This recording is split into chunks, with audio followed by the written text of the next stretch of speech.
มีสาวลาวคนหนึ่งไปต่อพาสปอร์ตถูก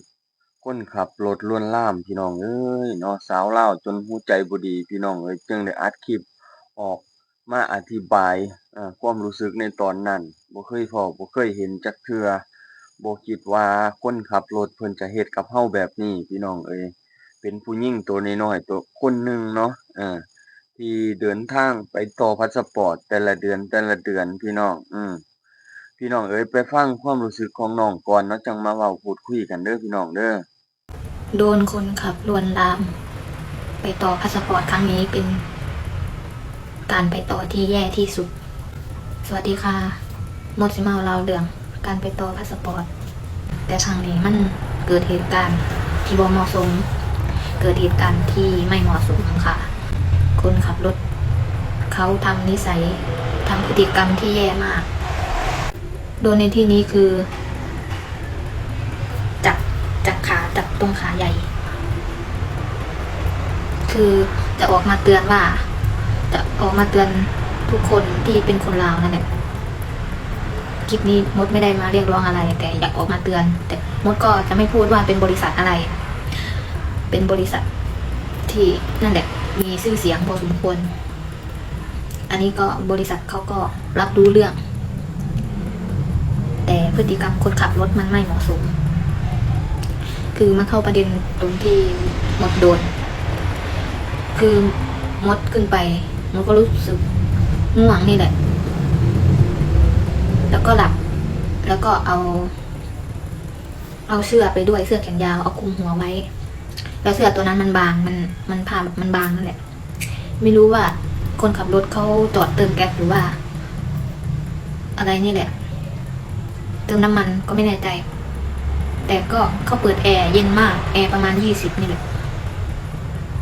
ก็นั่งเบาะหลังคนขับมันจะมีรถตู้เนาะมันจะมี3เบาะเบาะ1เบาะ2เบาะ3ก็นั่งเรียงกันผู้หญิงทั้งหมดเลย3คน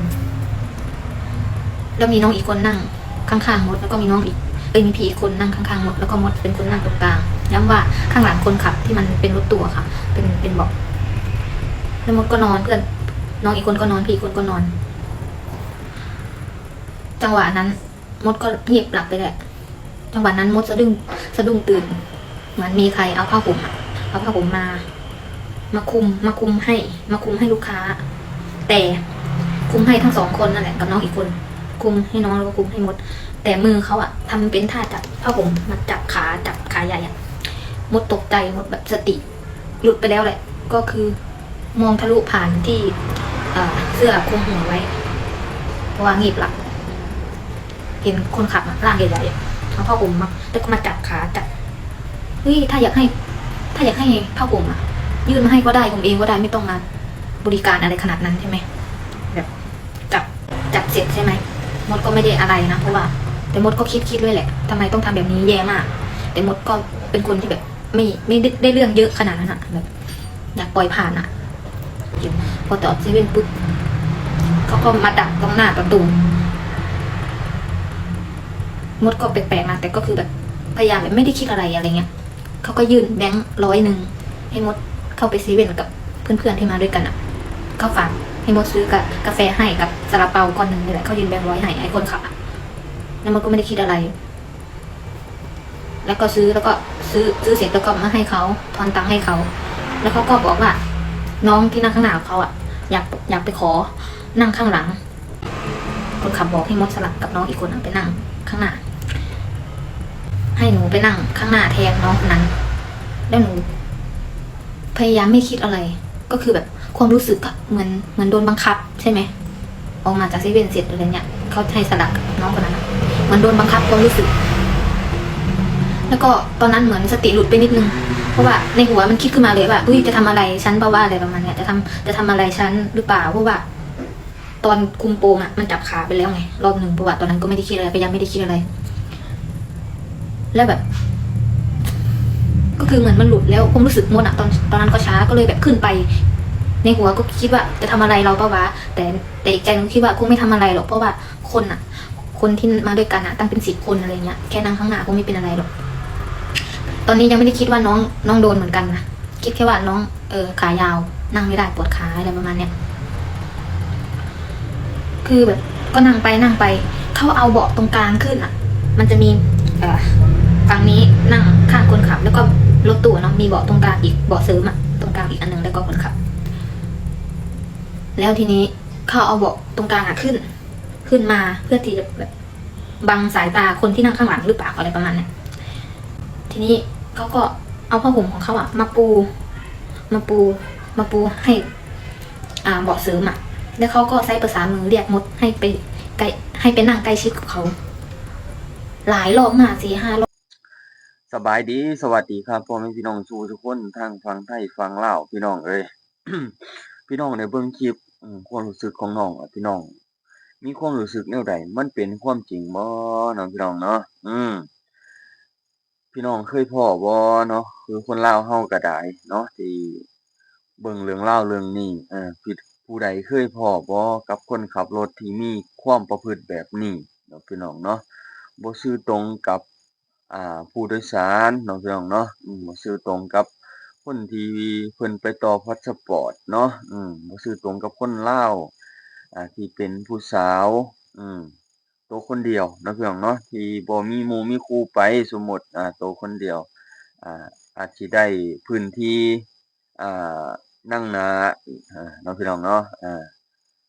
นั่งเบาะทางหน้าเนาะพี่น้องเนาะแล้วก็อาจสิคนขับรถอาจสิคิดบ่ดี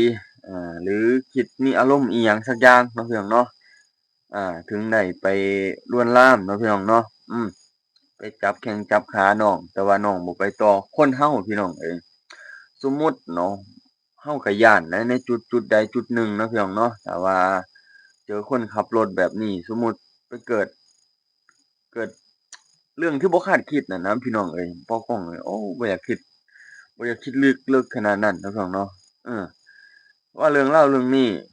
การที่เราไปต่อพาสปอร์ตอิหยังก็ตามสร้างเนาะพี่น้องเนาะการที่เราเดินทางไปไกลถ้าว่าบริษัทนั้นเนาะบ่มีพนักงานที่แบบจริงใจกับลูกค้าบ่ทุจริตกับลูกค้าคิดแนวบ่ดีกับลูกค้าแบบโกงกินลูกค้าอันนี้ก็เป็นเป็นบริษัทที่แบบบ่ปานใดเนาะพี่น้องเนาะเพราะว่าการที่เราจะรับคนแบบนี้เข้ามาเนาะพี่น้องเนาะบ่ต้องว่าต้องสอบถามทุกอย่างทุกแนวเบิ่งประวัติให้ชัดเจนเด้อพี่น้องเพราะว่ามันมันเว้าถึงความปลอดภัยของผู้โดยสารถึงว่าเราเป็นคนลาวก็เราก็คือว่าแหละพี่น้องเราเป็นคนลาวแต่ว่าเราก็มีจิตใจที่แบบ จิตใจที่แบบจั่งใดจิตใจเพื่ออยากอยู่อยากอยู่ต่อเพื่อหาความหักมีเนาะพี่น้องเนาะหาความมิตรภาพสมมุติก็ได้เราไปเราก็อยากได้ความไว้วางใจเนาะพี่น้องเนาะจากบริษัทที่เราไปต่อเนาะพี่น้องเนาะคือสาวลาวเลาเว้านี่แหละบริษัทเพิ่นก็ออกมาขอโทษเนาะพี่น้องเนาะเพราะว่าบ่ต้องได้ติดตามเรื่องราวของน้องเราออกมาเว้าหลายๆอย่างหลายๆสิ่งที่เกิดเหตุนี้ขึ้นเนาะพี่น้องเนาะเรื่องนี้ก็บ่น่าวางใจปานใดดอกสำหรับผู้หญิงเนาะพี่น้องเนาะที่เดินทางไกลๆกับรถโดยสารที่มีคนขับเป็นผู้ชายที่แบบเราก็บ่ฮู้เราตัดสินใจบ่ได้ดอกว่าเราสิถูก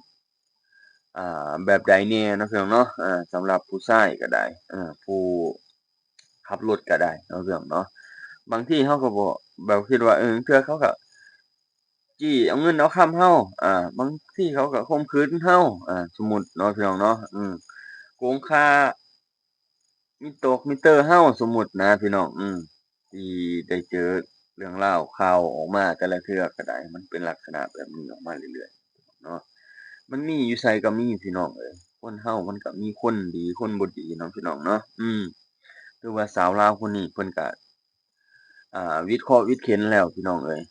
เพิ่นก็คงอยากเปลี่ยนบริษัทใหม่เนาะถ้าว่าบ่อยากไปต่อก็คือเพิ่นเฮ็ด MOU เนาะพี่น้องเนาะเฮ็ด MOU ทำงานเนาะเพื่อจะบ่ได้ไปต่อเนาะพี่น้องเนาะบ่ได้ไปต่อพาสปอร์ตเนาะพี่น้องเนาะมีแต่ต่อใบ MOU เนาะพี่น้องเนาะตอนนี้เนาะถ้าว่าเฮ็ด ถูกต้องตามกฎหมายแต่ว่าเราไป ต่อพาสปอร์ตคุเดือนแต่ว่าคือแตะกี้นะพี่น้องเพิ่นก็มันอันตรายในที่นี่ก็คือเสี่ยงในการเดินทางถนนหนทางเนาะทั้งมันเสี่ยงการเกิดอุบัติเหตุหนึ่งก็เสี่ยงการถูกปล้นจี้อ่ามันอาจสิบ่มีแล้วปล้นจี้สามก็คือนี่แหละพี่น้องถูกคนขับรถบ่ดีถูกคนขับรถบ่ดีคิดบ่ดีบ่ร้ายกับเราพี่น้องเนาะมันก็เป็นไปนั่นแหละคนเนาะพี่น้องเนาะบ่ก็ว่าเป็นไปนั่นแหละแล้วแต่มันสิถูกนั่นแหละพี่น้องเอ้ยคนเรามันบ่คือกันคิดบ่คือกันเนาะบางคนก็คิดว่าเขาสิเล่นนำก็เลยลวงเนาะพี่น้องเนาะก็เลยลวงบางทีคนเขาเล่นนำก็คิดว่าจะได้เมียเพิ่นว่าแหละนี่คือความคิดของคนที่แบบใจใจบ่ดีใจแบบคิดบ่ดีต่อลูกค้าเนาะพี่น้องเนาะบ่ตรงไปตรงมากับลูกค้าซึ่งเฮ็ดแบบนี้คือเสียชื่อเสียงของบริษัทเนาะถ้าว่าเขา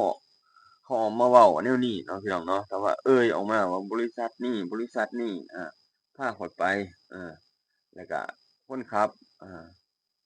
ลวงเว้าบ้านๆเราลวงเนาะเออเฮ็ดแบบบ่ให้เกียรติลูกค้าเลยเนาะแบบนี้มันก็สิเจอแล้วพี่น้องเอ้ยเนาะบ่ต้องว่าเอ้าพี่น้องเอ้ยพี่น้องติดตามเบิ่งแล้วพี่น้องคิดเห็นแนวใดบ่ต้องบ่อยากสิคิดว่ามันสิเกิดเรื่องแบบนี้เนาะพี่น้องเนาะเอาพี่น้องเอ้ย